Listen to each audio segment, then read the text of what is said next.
Hi friends, welcome to GK logs. మా వీడియోని మొదటిసారిగా చూస్తున్నట్లయితే ప్లీజ్ సబ్స్క్రైబ్ చేయండి. అలాగే మీకు నచ్చినట్లయితే లైక్ చేయండి, షేర్ చేయండి. అప్డేట్ కోసం పక్కనే ఉన్న బెల్ ఐకాన్ కూడా క్లిక్ చేయండి. ఫ్రెండ్స్, చూశారు కదా ఇక్కడ శివపార్వతులు ఇద్దరు మన యాత్రికులని ఇన్వైట్ చేస్తున్నట్టు, అంటే స్వాగతం పలుకున్నట్లతో మనకు మొదట్లోనే ఇలా కనిపిస్తుంది అనమాట. తర్వాత ఏంటంటే శివలింగము, దాని ముందు బసవన్న అలా పడుకొని చాలా అందముగా చాలా బాగా ఉంటుందండి ఆ విగ్రహాలు. ఆ బసవన్న కూర్చొని అంటే దాని చుట్టూరు పార్క్ అనమాట. ఇది మనకు స్టార్టింగ్లోనే కనిపిస్తుంది. ఇది చాలా బ్యూటిఫుల్గా ఉంటుంది.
ఫస్ట్ ఏంటంటే శ్రీశైలం మల్లికార్జున స్వామి దర్శించుకునేదానికి ముందుగా మనం మొదటిసారిగా సాక్షి గణపతి దేవాలయం, ఇది స్టార్టింగ్లోనే మొదట మనకి ఈ సాక్షి గణపతి దేవాలయం వస్తుంది. ఫస్ట్ ఏంటంటే గణపతి స్వామిని మనం దర్శనం చేసుకుని ప్రసన్నం చేసుకున్నాక తర్వాత ఏంటంటే మన శివపార్వతులని పూజించుకోవాలన్నమాట. అంటే తర్వాత అతను పర్మిషన్ ఇస్తేనే మనం ఆయన దగ్గరికి వెళ్తామని అర్థం. అందువల్ల ఫ్రెండ్స్, యాత్రికులుగా మీరు ఎప్పుడైనా వెళ్ళేటప్పుడు ఫస్ట్ ఏంటంటే సాక్షి గణపతి దగ్గర ఫస్ట్ ఆశీర్వాదం తీసుకొని తర్వాత మీరు శ్రీశైలం మల్లికార్జున స్వామి, అదే మల్లన్న స్వామి, బ్రహ్మరామ స్వామి దగ్గరికి వెళ్ళవలసి ఉంటుంది.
ఫ్రెండ్స్ చూసారా, అందరు గుంజులు తీస్తారు కానీ అసలు గుంజులు అవి కాదండి, ఇలా చేయాలండి.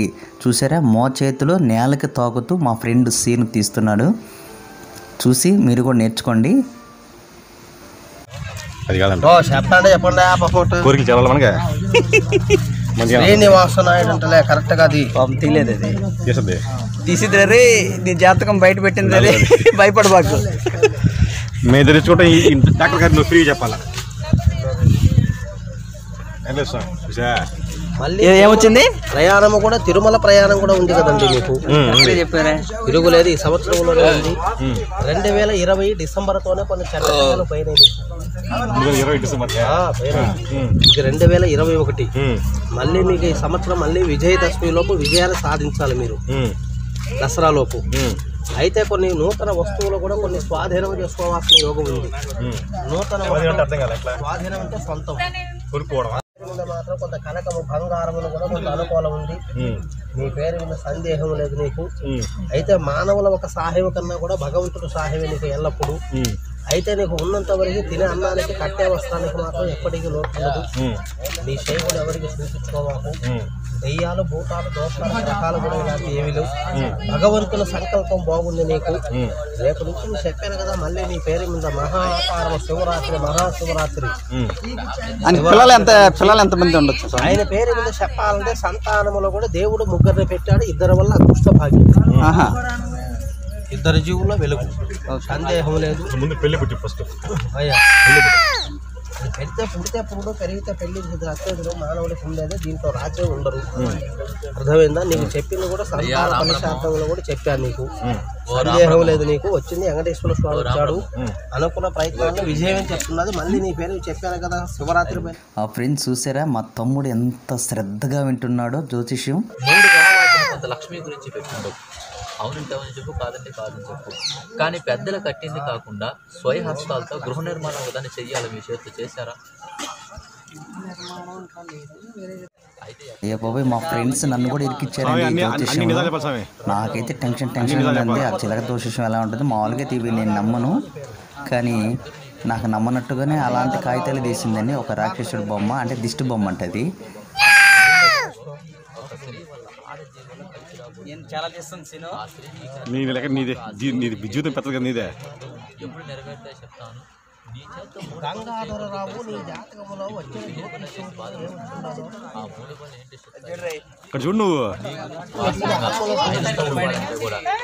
అయితే నువ్వు కళ్యాణము చేస్తున్నది ముఖములో కలయిక చూసి ప్రేమకు భార్య కావాలని చేసుకున్నవాడు. నువ్వు ఎంత కష్టపడ్డా, నువ్వు ఎంత సాధించినా కానీ నీ భార్య. అయితే నీ జాతకములో మీ తాతగారు ఆశతో మీ నాన్నగారు వచ్చింది, మీ నాన్నగారు ఆశతో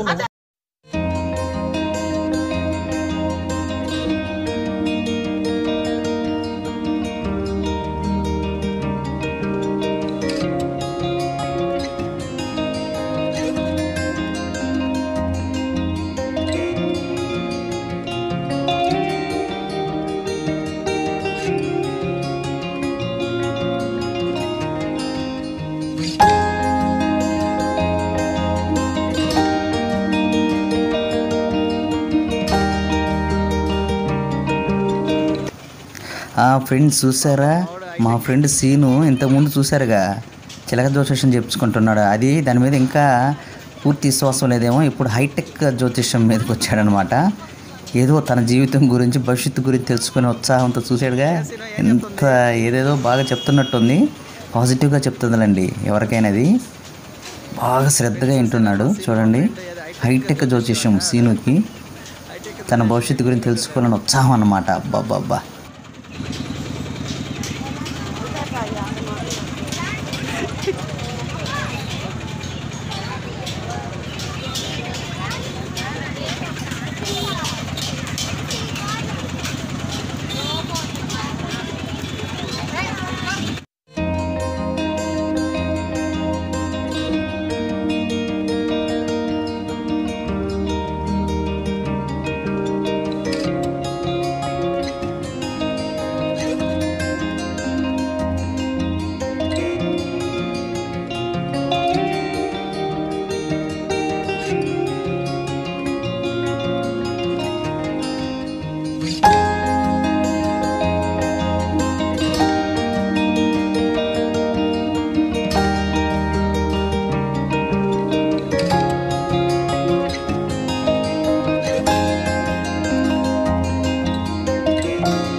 దర్శనం పూర్తి అయిపోయింది. మా అమ్మగుద్ది దర్శనం అయితే బాగానే జరిగింది. ఒక 1 అవర్లో దర్శనం అయిపోయింది. శీఘ్ర దర్శనం అని 150 రూపాయలు పర్ హెడ్ అది. సో మాకేంటంటే మామూలుగా మేము పొద్దున లేట్ అయిపోయింది అన్నమాట. 7:30 అయిపోయింది మేము లేచి రెడీ వచ్చేసరికి. సో మాకేంటంటే మేము మళ్ళీ మధ్యాహ్నం 12 గంటలకు బయలుదేరాలి ఇక్కడి నుంచి. వేరే మ్యారేజ్ ఫంక్షన్ అటెండ్ అవ్వాలి. అందుకని ఏం చేసామంటే ఇది ఫ్రీ దర్శనంలో 4 గంటలు పడుతున్నారు, టైం అంతా అక్కడే అయిపోతుంది. అందుకని మేము చేసామంటే శీఘ్ర దర్శనం అని 150 రూపాయలు టికెట్ తీసుకున్నాం. 1 అవర్లో అయిపోయింది. దర్శనం బాగా జరిగింది. ఎండ కూడా ఇప్పుడు కొద్దిగా స్టార్ట్ అవుతుంది. కానీ ఇది ఓవరాల్గా అయితే ఇది హైట్ ఎక్కువ ఉంది కాబట్టి చల్లగానే ఉంది, మంచిగానే. సో మేము ఇప్పుడు మా రూమ్కి వెళ్తున్నాం. రూమ్కి వెళ్ళేసి మళ్ళీ ఈ శ్రీశైలం డ్యామ్ ఉంది కదా, అది ఇంకేమైనా విజిటింగ్ ప్లేస్ చూసుకుని మేము 12 కల్లా ఇక్కడి నుంచి స్టార్ట్ అయిపోతాం. సో మీకు ఆల్రెడీ నిన్న ఒక వీడియో అప్లోడ్ అయి ఉంటుంది. మీ కామెంట్స్, లైక్స్ ఇంకా మీకు బాగా నచ్చితే షేర్ చేయండి మీ ఫ్రెండ్స్ అందరికీ. మా డాక్టర్ గారి బ్లాగ్స్ని మీరు అందరూ బాగా ఎంకరేజ్ చేయాలి. డాక్టర్ గారు చూడండి, పెద్ద మనిషిలాగా మంచిగా కట్టుకొని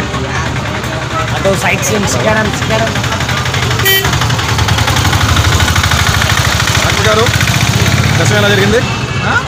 దర్శనం ఎలా జరిగింది? ఏం మురళి దర్శనం ఎలా జరిగింది? అద్భుతంగా జరిగింది. సో మీరు కూడా మీకు వీలైనప్పుడు ఒకసారి వచ్చి శ్రీశైలంకి వచ్చి రమణమ్మ మల్లేశ్వర స్వామి దర్శనం చేసుకోగలరని ఆశిస్తున్నాం. ఖచ్చితంగా పంచులు కట్టుకోండి, బాగుంటుంది. మన శాస్త్రీయ సంప్రదాయం అది పంచులు అనేది. కొత్తలు మీరు మామూలు టీషర్ట్ వేసుకున్న పర్లేదు, కానీ పంచులు కట్టుకున్నాం మేము.